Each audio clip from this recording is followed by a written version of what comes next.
बीजू व्यापारी एक दिन व्यापार करने के लिए दूसरे नगर जा रहा था। बीजू व्यापारी बहुत ईमानदार और सीधा व्यापारी था, किसी पर भी तुरंत विश्वास कर लेता था। विद्या, चलो मैं चलता हूँ। मेरे खाने की थैली तैयार है ना? हाँ, ये लीजिए, इसमें आपके पूरे सप्ताह का खाना रखा है। और एक बात याद रखिए, किसी से ज्यादा बात मत कीजिए और आपके स्वभाव के अनुसार किसी पर भी एकदम से विश्वास मत कीजिए। आपको पता है ना, आजकल की इस दुनिया दूसरों को फायदा लेने वाले लोगों की कमी नहीं है। हाँ हाँ, याद रखूंगा। ज्यादा बात नहीं करूंगा किसी से। बीजू दूसरे नगर में जाने के लिए निकलता है। जंगल के रास्ते से बहुत देर चलने के बाद बीजू थक जाता है। बहुत थक गया हूँ, कुछ देर आराम कर लेता हूँ। बीजू बैठ जाता है। विद्या के दिए हुआ थोड़ा खाना खाकर पेड़ के नीचे सो जाता है। कुछ देर के बाद बीजू को एक आवाज सुनाई देती है। बचाओ बचाओ। बीजू की नींद खुल जाती है और वो इधर उधर देखने लगता है। तभी उसे झाड़ियों में फंसा हुआ एक काला हिरन दिखाई देता है।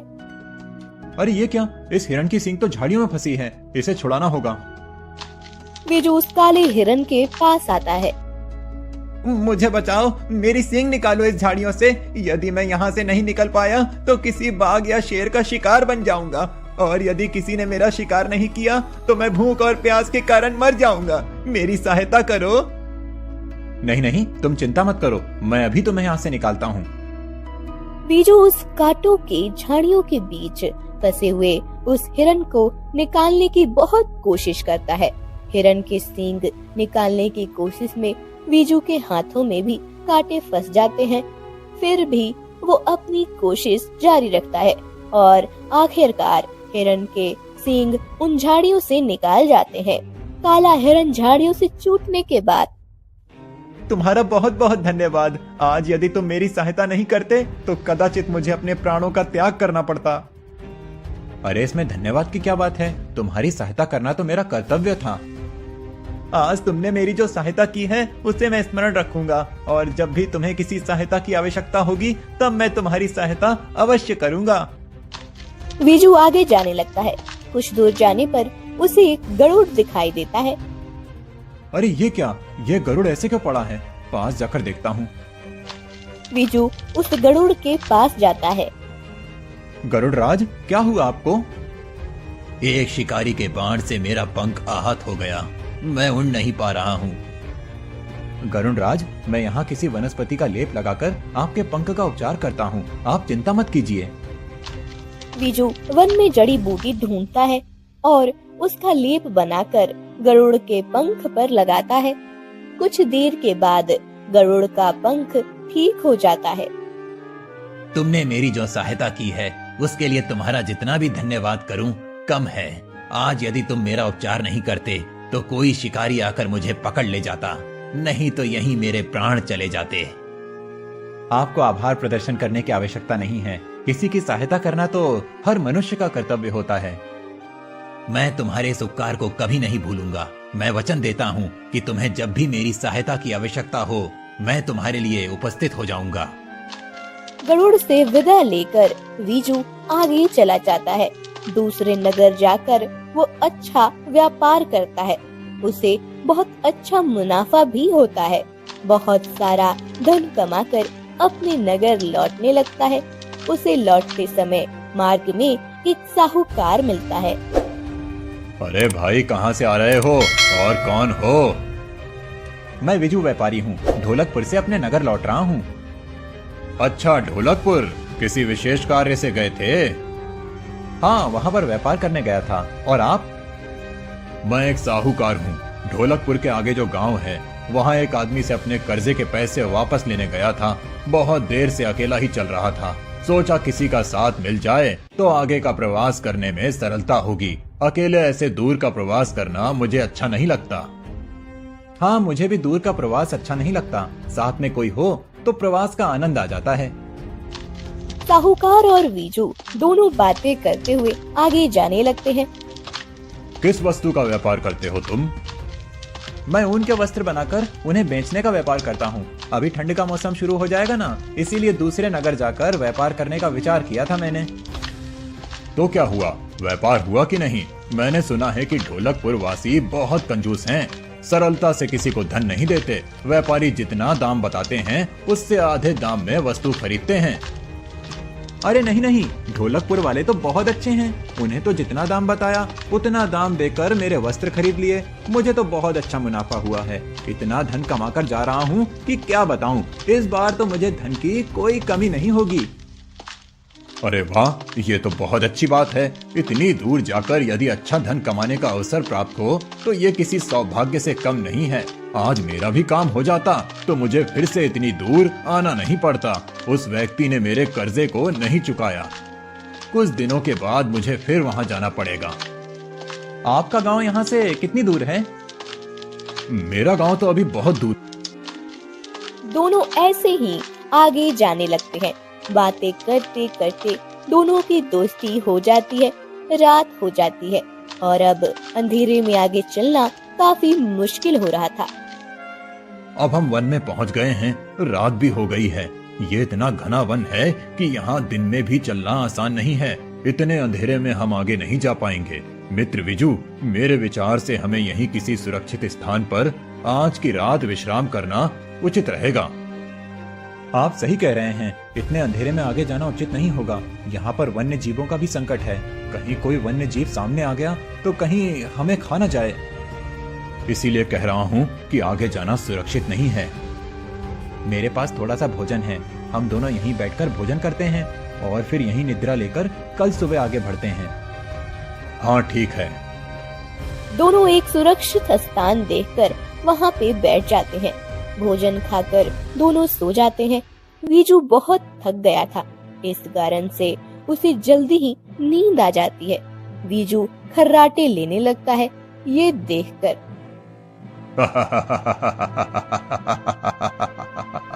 मूर्ख, इतनी जल्दी सो गया। इसे तो पता ही नहीं था कि मैंने इसके साथ मित्रता क्यों की है और मैं वास्तव में कौन हूँ। अभी इसका सारा धन चुराकर मैं यहाँ से पलायन कर लूंगा। साहूकार असल में साहूकार नहीं, एक चोर होता है। उसने साहूकार का भेष धारण किया हुआ होता है। साहूकार का भेष धारण किया हुआ चोर कहता है, इसे तो जरा सा भी आभास नहीं है कि मैं इसका पीछा उस समय से कर रहा था जब से ये ढोलकपुर से धन कमा कर निकला था। इसीलिए तो मैंने इस मूर्ख से मित्रता की। हाँ चलो, अब इस धन को चुराकर अब मैं धनवान बनूंगा। चोर वीजू का धन चुराकर निकलने लगता है।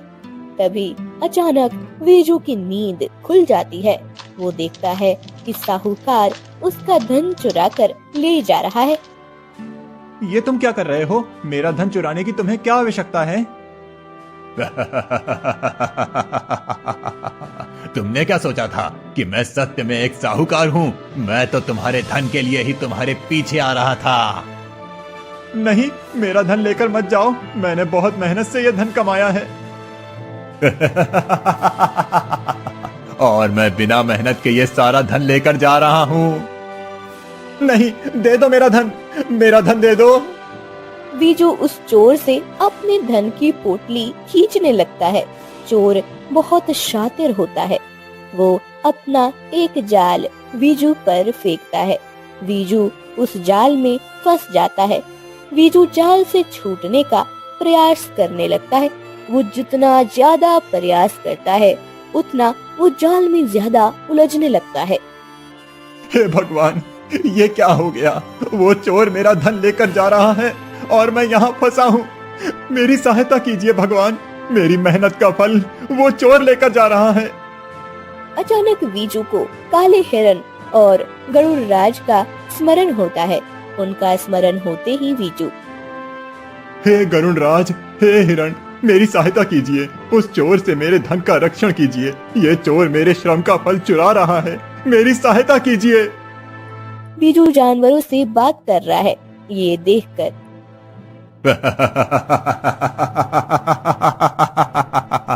अपनी सहायता के लिए जानवरों को बुला रहे हो? अरे यहाँ कोई मनुष्य नहीं है जो तुम्हारी सहायता करे, तो प्राणी आकर क्या करेगा?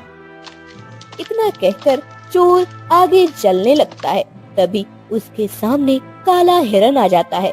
काला हिरन अपने सींगों से चोर पर वार करने लगता है। गरुड़ राज उड़कर आते हैं और अपनी चोंच से जाल तोड़ देते हैं। फिर गरुड़ चोर को नोचने लगता है। उन दोनों को देखकर चोर भयभीत हो जाता है। छोड़ दो मुझे, छोड़ दो विजू, इन दोनों से कहो मुझे छोड़ दें। मैंने तुम पर विश्वास किया, परंतु तुमने मेरा विश्वासघात किया है। ये दोनों प्राणी और पंछी होकर इन्होंने मेरी सहायता की है। हिरण, गरुड़राज, आपने अपने वचन का मान रखते हुए मेरी सहायता की है। आज यदि आप दोनों नहीं आते तो ये चोर मेरा धन लेकर भाग जाता। हमने तुम्हें वचन दिया था और हम मनुष्यों की तरह विश्वासघाती नहीं होते। सत्य कहा गरुड़राज आपने। 2 दिनों से ये मनुष्य मेरे साथ है। इसने मेरे साथ मित्रता भी की, परंतु इसके कुविचार के विषय में मुझे आभास नहीं था। इसने केवल मेरा धन प्राप्त करने के लिए ही मुझसे मित्रता की। इस दगाबाज से मित्रता करके मैंने ही मूर्खता की है। नहीं विजू, तुमने तो अपने उदार व्यक्तित्व का प्रदर्शन किया है। हम दोनों के प्राणों का रक्षण किया। इसी से पता चलता है कि तुम कितने अच्छे हो। तुम्हारी सहायता करना ये हमारा कर्तव्य था। देखा तुमने चोर, तुमने अपना भेष बदलकर मुझसे मित्रता की, वो भी अपने स्वार्थ के लिए। तुम्हें उन प्राणी पंछियों से सीखना चाहिए कि मित्रता किस प्रकार निभानी चाहिए। मेरी पत्नी सदा मुझे कहती थी कि आप सब पर बड़ी आसानी से विश्वास कर लेते हैं। ऐसा मत कीजिए। कभी भी कोई आपके इस स्वभाव का फायदा उठा सकता है, परंतु मैंने कभी भी उसकी बात को गंभीरता से नहीं लिया। मैं समझता था कि ऐसा नहीं होता। यदि हम किसी का बुरा नहीं करेंगे तो हमारे साथ भी कभी बुरा नहीं होगा। परंतु तुमने मुझे आज इस बात का प्रमाण दे दिया कि सीधे स्वभाव के मनुष्य का तुम जैसे दुष्ट लोग गलत फायदा उठाते हो। चोर, आज के बाद तुम्हारी इस दुष्टता के कारण कोई भी मनुष्य दूसरे मनुष्य पर सरलता से विश्वास नहीं करेगा। हाँ, गरुड़राज सत्य कह रहे हैं। हम दोनों तुम्हें श्राप देते हैं कि अगले जन्म में तुम। गरुड़राज और हिरन चोर को श्राप दे ही रहे होते हैं कि तभी चोर कहता है, रुकिए रुकिए, मुझे श्राप मत दीजिए। मैं आप तीनों से क्षमा मांगता हूँ। मैंने सत्य में बहुत बड़ा अपराध किया है। चोर के क्षमा मांगते ही गरुड़ और हिरन अपने मूल रूप में आते हैं। वो दोनों देवता के रूप में आ जाते हैं। देवताओं को देखकर वीजू और चोर दोनों उन्हें प्रणाम करते हैं। प्रभु, मैंने आपको पहचाना नहीं, मुझे क्षमा कीजिए। आपने हिरण और गरुड़ का देह धारण किया था, इसीलिए मेरी सामान्य दृष्टि आपको पहचान नहीं पाई। तुम्हारा कोई दोष नहीं विजू। हम दोनों तुम्हारी परीक्षा लेने के लिए ही आए थे।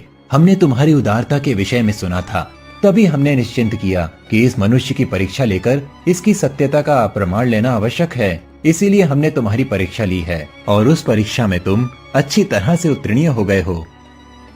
मुझे भी क्षमा कर देना प्रभु। मैंने आज तक कभी भी मेहनत करके धन अर्जित नहीं किया है। मैंने बहुत बुरा किया है।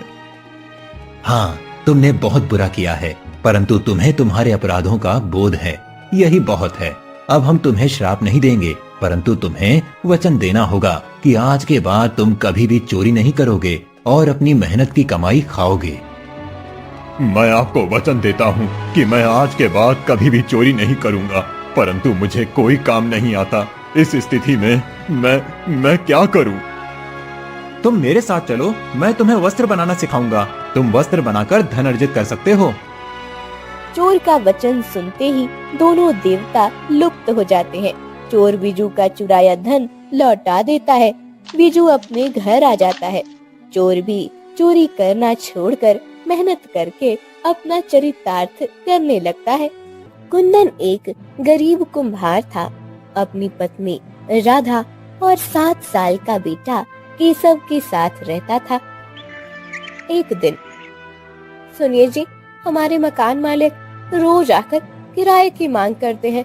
उनका किराया कैसे चुकाएंगे जी?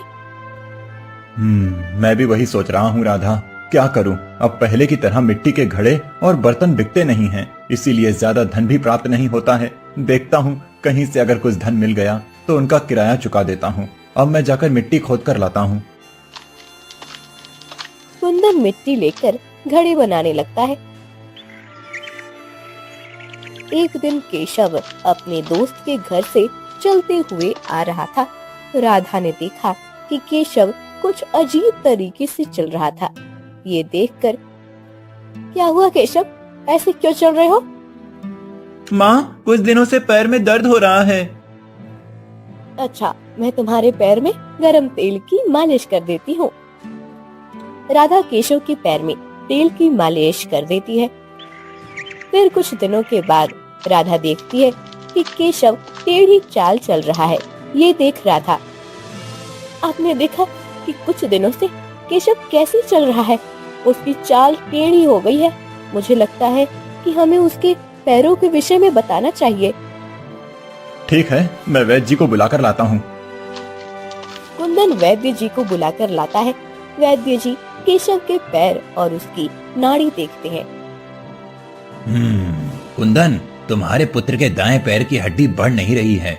उस हड्डी तक पोषक तत्व नहीं पहुंच रहे हैं, इसीलिए वो हड्डी छोटी रह गई है। और दूसरे पैर की हड्डी बढ़ रही है, इसीलिए उसका एक पैर छोटा और एक पैर बड़ा होने लगा है। इसीलिए वो ऐसे चल रहा है। क्या ये कैसी अजीब बीमारी है वैद्य जी? कई हजार लोगों में किसी एक को ऐसी बीमारी होती है कुंदन। तुम्हारा पुत्र दुर्भाग्यशाली है कि उससे ये बीमारी हुई है। इस बीमारी का कोई इलाज नहीं है। जैसे जैसे दिन बीतते जाएंगे उसका चलना फिरना बंद हो जाएगा और ये बिस्तर पकड़ लेगा। मुझे क्षमा कर देना, परंतु इसका कोई उपाय नहीं है। अपने पुत्र की ऐसी हालत देखकर और वैद्य जी की बात सुनकर कुंदन और राधा को बहुत दुख होता है। एक दिन कुंदन पहाड़ी के पास मिट्टी खोद रहा था, तब उसका मकान मालिक चुन्नी लाल वहाँ आकर, अरे ओ कुंदन, एक तो मेरे घर में मुफ्त में रहते हो, कितने महीनों से तुमने किराया नहीं दिया है और अब मेरे ही खेत की मिट्टी खोद कर ले जा रहे हो। जानते नहीं ये खेत मेरा है? जानता हूँ मालिक, लेकिन ये खेत तो बंजर है, इस पर कभी कोई फसल नहीं आती, इसीलिए मैं यहाँ से मिट्टी खोद रहा हूँ। खेत बंजर है तो क्या हुआ? बंजर है इसका मतलब ये नहीं कि कोई भी आकर इसकी मिट्टी खोद कर चला जाए। 2 दिनों में मुझे अपने किराए के पैसे देकर जाओ, नहीं तो तुम्हें इस खेत में पैर नहीं रखने दूंगा, बड़ा या मिट्टी खोदने वाला। कुंदन घर आता है। उसे समझ नहीं आ रहा था कि वो पैसे कहाँ से लेकर आए। साहूकार से आप कर्जा ले लीजिए, घर पर छत होना ज्यादा आवश्यक है। साहूकार का कर्जा हम धीरे धीरे चुका देंगे। राधा की बात कुंदन को सही लगती है और वो साहूकार के पास कर्जे के पैसे लेकर आता है। कुंदन चुन्नी लाल को पैसे देने जा ही रहा था कि तभी उसका दोस्त मुरली उसे मिलता है। अरे मुरली, क्या हुआ? इतने परेशान होकर कहाँ जा रहे हो? क्या बताऊं भाई, तुम तो जानते हो कि 2 दिनों के बाद मेरी बहन की शादी है। पहले ही शादी के लिए साहूकार से कर्ज ले चुका हूं और अब लड़के वालों ने और ज्यादा दहेज की मांग की है। उन्होंने संदेशा भेजा है कि यदि उन्हें दहेज में जो चाहिए वो नहीं दिया तो वो ये शादी तोड़ देंगे। समझ नहीं आ रहा कि क्या करूं, पहले ही इतनी मुश्किल से उसकी शादी तय हुई है। अरे ये तो बहुत बड़ी समस्या है। समस्या तो बड़ी है, अब क्या करूं, कहां से लेकर आऊंगा और धन? कुंदन कुछ सोचता है और, ये लो मुरली, मैं अभी अभी साहूकार से ये पैसे लेकर आया था। अरे लेकिन ये तो तुमने अपनी समस्या के निवारण के लिए साहूकार से लिए होंगे। मैंने ये पैसे ले लिए तो तुम क्या करोगे? हाँ, मैं ये पैसे चुन्नी लाल को घर का किराया देने के लिए ले जा रहा था, परंतु अभी इसकी तुम्हें बहुत ज्यादा जरूरत है। कुंदन मुरली को वो पैसे दे देता है। इधर चुन्नी लाल पैसे ना देने के कारण से कुंदन को खेत की मिट्टी खोदने को मना कर देता है। अब कुंदन के पास मिट्टी नहीं होती और वो घड़े नहीं बना पा रहा था। उसके बेटे केशव का चलना फिरना भी अब बंद हो गया था और उसने बिस्तर पकड़ लिया था। कुंदन बहुत दुखी होकर बहुत दूर मिट्टी खोदने जा रहा था, तभी उसे एक ऋषि मिलते हैं। क्या हुआ पुत्र, इतने विचलित क्यों हो? क्या समस्या है तुम्हें? क्या बताऊं बाबा, एक समस्या हो तो कुछ बताऊं। मेरा तो पूरा जीवन समस्याओं से घिरा हुआ है। गरीब कुम्हार हूँ, घर का किराया नहीं दे पा रहा हूँ। जिस खेत से घड़े बनाने के लिए मिट्टी खोदता था वो मेरे मकान मालिक का खेत था। उसने कहा कि जब तक किराया नहीं चुकाओगे तब तक खेत में पाँव नहीं रखने दूंगा। ऊपर से मेरा एक लौता बेटा जो अभी 7 साल का है, उसे अजीब सी बीमारी हो गई है। वैद्य जी ने कहा है कि अब वो कभी चल फिर नहीं पाएगा। उसके रोग का इलाज कहीं है ही नहीं। अपने हंसते खेलते बेटे को यूं बिस्तर पर पड़ा देखता हूँ तो मेरा हृदय गदगद हो जाता है। मकान मालिक का किराया चुकाने के लिए साहूकार से कर्ज लिया था, उसे चुकाना है, वो अलग। यदि तुमने साहूकार से कर्ज लिया है किराया चुकाने के लिए, तो फिर किराया चुकाया क्यों नहीं? बाबा, मैं किराए के पैसे चुकाने ही जा रहा था, लेकिन तभी मुझे मेरा बचपन का दोस्त मिल गया जिसे मुझसे ज्यादा पैसों की आवश्यकता थी। यदि मैं उस समय उसे वो पैसे नहीं देता तो उसकी बहन की शादी टूट जाती। इसीलिए मैंने कर्जे के पैसे इस दोस्त को दे दिए। अब मकान मालिक ने मुझे उसके खेत से मिट्टी लेने को ना कहा है। मिट्टी के बिना तो मेरा पूरा काम रुक गया है, इसीलिए मिट्टी खोदने कहीं दूर जा रहा हूँ। सत्य में तुम्हें बहुत समस्याओं का सामना करना पड़ रहा है, परंतु तुम एक कोमल हृदय के व्यक्ति हो। तुम्हें खुद से ज्यादा दूसरों की समस्या बड़ी लगती है। तुम खुद इतनी बड़ी मुसीबतों में होते हुए भी तुमने अपने दोस्त के विषय में विचार किया, यही इस बात का प्रमाण है। मैं तुम्हें एक उपाय बताता हूँ पुत्र। उस उपाय से तुम्हारे पुत्र की समस्या दूर हो जाएगी, वो पूरी तरह से स्वस्थ हो जाएगा। क्या सच में बाबा जी मेरा बेटा ठीक हो सकता है? बताइए बाबा, मेरे बेटे के लिए मैं कुछ भी कर सकता हूँ। सुनो पुत्र, इस राज्य के बाहर जो नदी बहती है उसे पार करने के बाद एक बड़ी पहाड़ी है। उस पहाड़ी पर एक विचित्र झरना है। हर पूर्णिमा की रात को उस झरने का पानी चांद के जैसे चमकने लगता है। तभी उस पानी में नीले रंग का एक जादुई कमल का फूल खिलता है। तुम्हें उस फूल में उस झरने का पानी भरकर लाना होगा। जब तुम उस विचित्र झरने का पानी उस जादुई कमल की पंखुड़ी से अपने पुत्र के पैर पर छिड़कोगे, तब तुम्हारे पुत्र का पैर ठीक हो जाएगा और वो फिर से चलने लगेगा। ऋषि की बात सुनकर कुंदन बहुत खुश हो जाता है।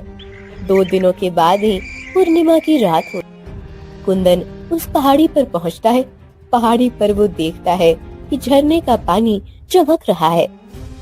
इस झरने का पानी तो सच में चांद के जैसे चमक रहा है। ऐसा लग रहा है कि यहाँ हजारों चांद किसी ने रख दिए हो। कितना सुंदर दृश्य है ये। कुंदन झरने की सुंदरता को देख रहा होता है कि तभी उसे वहाँ वो नीले रंग का कमल का फूल दिखाई देता है। वो रहा जादुई फूल, अभी जाकर उसे तोड़ लेता हूँ। कुंदन झरने की तरफ बढ़ने लगता है। तभी एक बहुत बड़ा चील वहाँ आता है और झरने के पानी से एक मछली को अपने पंजों में दबोचकर उठाकर बाहर आता है। मछली तड़पने लगती है और हे मनुष्य, मेरी रक्षा करो, ये दुष्ट चील मुझे मार डालेगा, मुझे बचा लो मनुष्य। मछली को तड़पता हुआ देख, चील, कृपया तुम इस मछली को छोड़ दो, बेचारी मर जाएगी। इसे छोड़ दूं? अरे ये तो मेरा भोजन है, मैं इसे खाकर अपनी भूख मिटाना चाहता हूँ और तुम मुझे रोक रहे हो। हाँ, मैं तुमसे विनती करता हूँ कि तुम इसे छोड़ दो। यदि मैंने इसे छोड़ दिया तो मेरा पेट कैसे भरेगा? कौन करेगा मेरी भूख मिटाने का प्रबंध? अगर ऐसी बात है तो तुम तुम्हारी भूख मिटने तक मेरे शरीर का मांस खा लो, परंतु इस मछली को छोड़ दो। तुम मेरा थोड़ा सा मांस खाओगे तो मैं जीवित तो रहूंगा, परंतु ये मछली तो मर जाएगी और इसके परिवारजनों को दुख का सामना करना पड़ेगा। इसीलिए तुम इसे छोड़ दो और मुझे खा लो। कुंदन की ये बात सुनकर चील मछली को पानी में फेंक देता है और कुंदन घबराकर खड़ा रहता है। तभी अचानक वहाँ रंग बिरंगी रोशनी छा जाती है। उस रोशनी के साथ वहाँ एक देवता प्रकट हो जाता है। मैं इस झरने का देवता हूँ। मैं तुम्हारी परीक्षा ले रहा था। तुम यहाँ वो कमल का फूल लेने आए हो ना? ये कमल का फूल कोई सामान्य व्यक्ति नहीं ले जा सकता। जिसका हृदय शुद्ध हो और जिसके मन में सभी के प्रति प्रेम और सहानुभूति का भाव हो, केवल वही इस जादुई कमल को प्राप्त करने का अधिकारी है। फिर वो मछली, वो कैसे बोल रही थी? वो मछली मैंने अपनी माया से बनाई थी कुंदन। मैं तुमसे प्रसन्न हूँ। एक मछली के लिए तुमने अपने शरीर का भाग देने की बात करने से पहले एक क्षण के लिए भी नहीं सोचा था। मैं स्वयं तुम्हें उस जादुई कमल के फूल में इस विचित्र झरने का पानी देता हूँ। फिर झरने की देवता कुंदन को जादुई कमल में उस झरने का चमकीला पानी भरकर देते हैं और लुप्त हो जाते हैं। कुंदन खुश होकर घर लौटने लगता है। तभी उसे रास्ते में चुन्नी लाल मिलता है। उसके साथ उसकी 9 महीने की पत्नी थी जो गर्भवती थी, जो बहुत ज्यादा दर्द में थी। उसे एक खाट पर रखकर चुन्नी लाल और उसके नौकर ले जा रहे थे। क्या हुआ चुन्नीलाल जी, आप इतनी जल्दी में कहाँ जा रहे हो?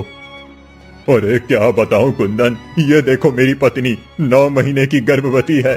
कदाचित इसकी जचकी का समय आ गया है, परंतु इसका दर्द बढ़ता जा रहा है और जचकी नहीं हो रही। दाई कह रही हैं कदाचित बच्चा पेट में ही मर गया है। यदि मेरी पत्नी का इलाज नहीं हुआ तो वो भी मर जाएगी। वो आखिरी सांसें गिन रही है। चुन्नीलाल की हालत देखकर कुंदन का दिल पिघल जाता है। चुन्नीलाल जी, कुछ नहीं होगा आपकी पत्नी को, आप चिंता मत कीजिए। मेरे पास एक विचित्र झरने का ये जादुई फूल है, इसमें जो पानी है उससे आपकी पत्नी ठीक हो जाएगी। मेरा घर सामने ही है, आप इन्हें मेरे घर ले चलिए। चुन्नीलाल उसकी पत्नी को कुंदन के घर ले आता है।